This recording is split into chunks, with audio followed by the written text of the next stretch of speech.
Hello and welcome to section 4 of our video lecture on the digestive system, where we are going to discuss the stomach. First, let's look at the structure of the stomach. We have two openings within the stomach. One of them we talked about when we discussed the esophagus in our last section, which is going to be called our gastroesophageal sphincter, cardiac sphincter, or the lower esophageal sphincter. The other opening is here at the distal end of the stomach, known as the pyloric sphincter, which will allow the food, or the chyme in this case, to move from the stomach into the duodenum. Now the other parts are called the cardia, which is going to be the area that is immediately after the esophagus moves into the stomach. Then if we draw a line from this entrance to the left side of the stomach, we see a dome gets created here, and that is called the fundus. The main mass of the stomach is called the body, and as that starts to narrow and move toward the exit, we call this the pyloric antrum, and eventually will create the pyloric canal that will move food toward the pyloric sphincter. Now we've mentioned this larger curvature here on the left side of the stomach, which is called the greater curvature, in which the greater omentum attaches. And on this side, the right side, we see the lesser curvature of the stomach, in which the lesser omentum is going to attach. Now let's take a look at the histology again in the area of the stomach. So if we start most externally, we are going to see the serosa, or what we would call the visceral peritoneum, and then the layer further in there would be our muscularis externa. Now typically we only have two layers. We have our circular layer and then our longitudinal layer. But in this case in the stomach, we have a more internal layer called the oblique layer. And this creates a unique arrangement of these muscle fibers to be able to further churn the food and mix it up. Our second layer is going to be our submucosa here, where we have those connective tissue structures with the lymphatics, blood vessels, and nerves. And lastly, we have the mucosa, which you could see is pretty thick here in the stomach. And that is because we are going to have these gastric folds known as rugae that create gastric pits as well. And within there, we're going to have some really special cells that I'll tell you about in a little bit. And these cells will help us create the gastric juices and the acidic environment within the stomach. So let's talk about that mucosal layer. As we said before, we have most superficially here in the mucosal layer the simple columnar epithelium, and that is composed of mucus cells. So they are going to secrete a two-layer coat of alkaline mucus, and this is really there so that we don't have the stomach self-digest. So this surface layer is trapping the bicarbonate-rich fluid layer that is going to be beneath it. And then we have our gastric pits, as we said before, all along in here, and that will lead to the gastric glands that are deep within it. And these gastric glands help secrete the gastric juices. So let's take a look at those gastric gland cells. They are going to be found in the fundus and the body, where we will find a production of the most abundant gastric juice, and then we'll also see it in the pylorus region, but their function will be more minimal. So first, starting more superficially, we're going to have the mucous neck cells, and that's going to be in this darker pink that we see over here. Then we have our parietal cells, which are represented by the blue, and our chief cells, which are a bit deeper in the purple, and lastly in the green we have our enteroendocrine cells. So let's talk about each one. First, our mucous neck cells. They aren't pictured here, but if you remember, they are this darker pink here, kind of where the pit starts to widen up and create maybe some more pits there. They are going to secrete that thin acidic mucus. Its function is unknown, but maybe it contributes to the acidic environment of the stomach. Next, we have our parietal cells in the blue here, and they have a really important role. They are going to secrete hydrochloric acid, which gives us a pH of 1.5 to 3.5 within the stomach, and will assist in denaturing proteins. And it does this by activating a enzyme known as pepsinogen into its active form, which is pepsin. Pepsin is going to break down the proteins. And so other things we could do is help break down plant cell walls and kill many bacteria by having this acidic environment. Another product that our parietal cell secretes is that intrinsic factor. This is a glycoprotein that we need in order to absorb vitamin B12 once we get into the small intestines. Now, our chief cells, which are in purple here, are going to be responsible for secreting the pepsinogen. So the pepsinogen is an inactive enzyme that we said we need hydrochloric acid in order to activate it. So our chief cell and our parietal cell really work together in order to achieve this active form known as pepsin that will break down protein. So again, pepsinogen is released by our chief cells. The hydrochloric acid is released by our parietal cells. We'll also have the chief cells secrete lipases. So we're going to call this gastric lipase, and it is going to help digest our lipids. It digests approximately 15% of our lipids. Next, we have our enteroendocrine cells here. Entero meaning intestines, endocrine referring to our hormones. So they secrete regulatory hormones and can secrete chemical messengers within the lamina propria. One of the hormones it secretes is gastrin, and this helps to increase the secretion by the gastric glands for digestion and will also promote gastric emptying to move that chyme from the stomach into the duodenum. So as we said, the liquefied food in here is called chyme, and our mucus surface and neck mucus cells are going to create a viscous and alkaline type of fluid. We have protection of our stomach mucus cells then from the acidic chyme as well as the enzyme pepsin. If we do start to get some type of irritation within the mucosal wall in the stomach, we do start to produce more mucus. So we have a lot of hormones and secretions in the stomach. We've talked about gastrin already being secreted within the stomach through those enteroendocrine cells, and that could be used to promote gastric emptying within our small intestines and will also cause the small intestines to contract. And within the large intestines, it can also promote mass movements. We have another hormone as well known as ghrelin that is going to help regulate our food intake within the hypothalamus in the brain. And so you could see in this image down here that when our stomach is empty, we see a greater secretion within ghrelin, and then that increases our appetite. Whereas when our stomach is full, we start to decrease those levels to decrease our hunger.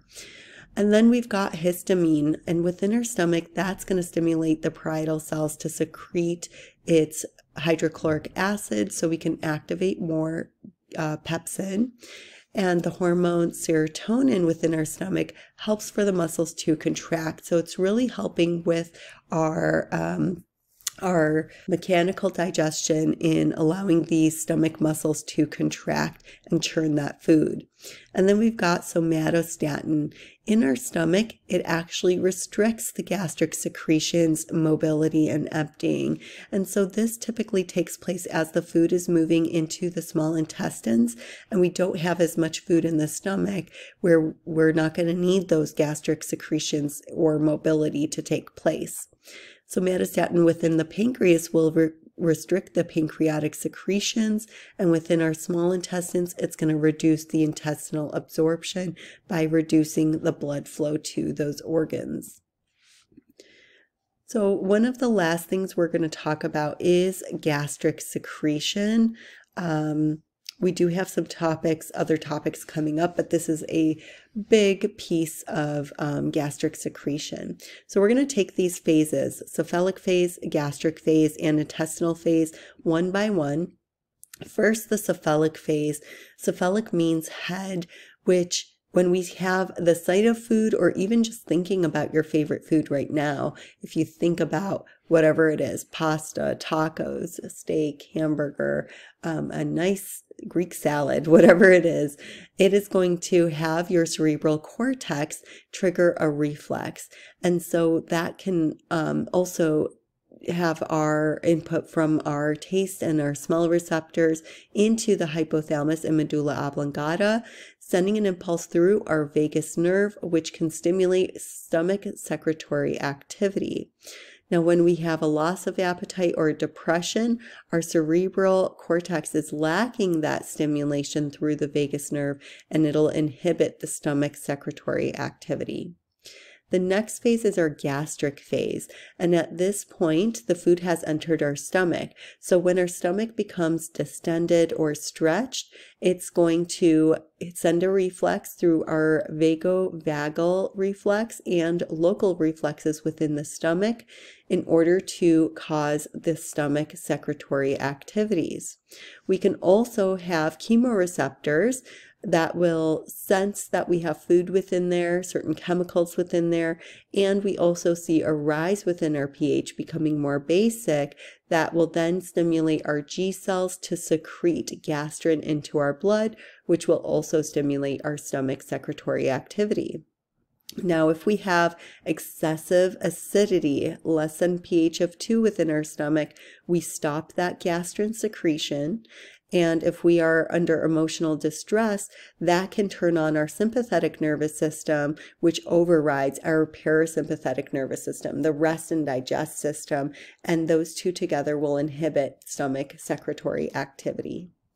The last phase is our intestinal phase, and at this point we have moved the food from our stomach into our intestines. And so now that chyme was acidic, right? So we have a presence of low pH, and also we sense partially digested food within the duodenum, and that is going to trigger the intestinal gastrin release into our blood that will stimulate stomach secretory activity. Now, if we have distension of our duodenum, the presence of and essentially we're sensing that all of the food from the stomach has moved into the intestines, we are going to stimulate local reflexes, our pyloric sphincter, and vagal nuclei within the medulla so that we get an enterogastric reflex, which is going to lead to an inhibition of stomach secretory activity. Also, if we have fatty, acidic, and partially digested food within the intestines, we are going to release intestinal hormones. You see them all listed here. We've got secretin, gastric inhibitory peptide, or sometimes called GIP, our cholecystokinin, sometimes called CCK, and vasoactive intestinal peptide that is released in order to achieve an inhibition of the stomach secretory activity, because all of the food has now moved into the intestines. We don't need the secretions from our stomach to be taking place. Now let's talk about our mucosal barrier. We talked about how we have a highly acidic environment within our stomach, so the mucosa of the stomach has to resist the acidity of those gastric juices so that we don't self-digest. And we do this by creating this mucosal barrier, meaning the wall is going to be covered by that rich bicarbonate mucus. That mucus creates a physical barrier, whereas the bicarbonate ions are going to help to neutralize the acid as it makes contact with the wall. We also have the epithelial cells within the stomach create tight junctions that can block the gastric juices from going deeper into the tissue layers of the stomach. And then we've also got stem cells within our stomach that can replace any damaged mucosal cells, and that's replaced every 3 to 6 days. Now for one of our pathology topics of ulcers, this is when we do have that mucosal barrier breached and it starts to break down. The gastric juices can start to eat away at that lining of the stomach, creating erosions, which mostly are going to heal on their own, but can cause pain when they become deeper and larger. They are called ulcers. And we see that the majority of these are caused by taking NSAIDs such as aspirin or from a certain bacterial cell known as Helicobacter pylori, also known as H. pylori. Antacids are going to help relieve that burning pain and indigestion, and antibiotics can be given to treat that infection. Now let's talk about the mechanical digestion within the stomach. This is when we have that mixing wave that takes place, which is going to be a unique type of peristalsis, and it helps to soften that food within the gastric juices in order for it to turn into chyme. Now, as we try to move that food within the stomach into the duodenum, we get a rhythmic mixing wave that forces about 3 milliliters of chyme at a time through that pyloric sphincter that we're seeing here and into the duodenum. When we have that presence of chyme, we can activate the receptors that will then inhibit the gastric secretions. Next, let's talk about the chemical digestion of the stomach. This is when we have the area of the fundus storing the undigested food and gases that are released during the chemical digestion. Now, as that food moved from the oral cavity into the pharynx and esophagus and made its way to the stomach, we still have that salivary amylase continuing to digest these starches, and it starts to mix with the acidic chyme. Once it starts to mix, that acidic environment is going to inactivate the salivary amylase.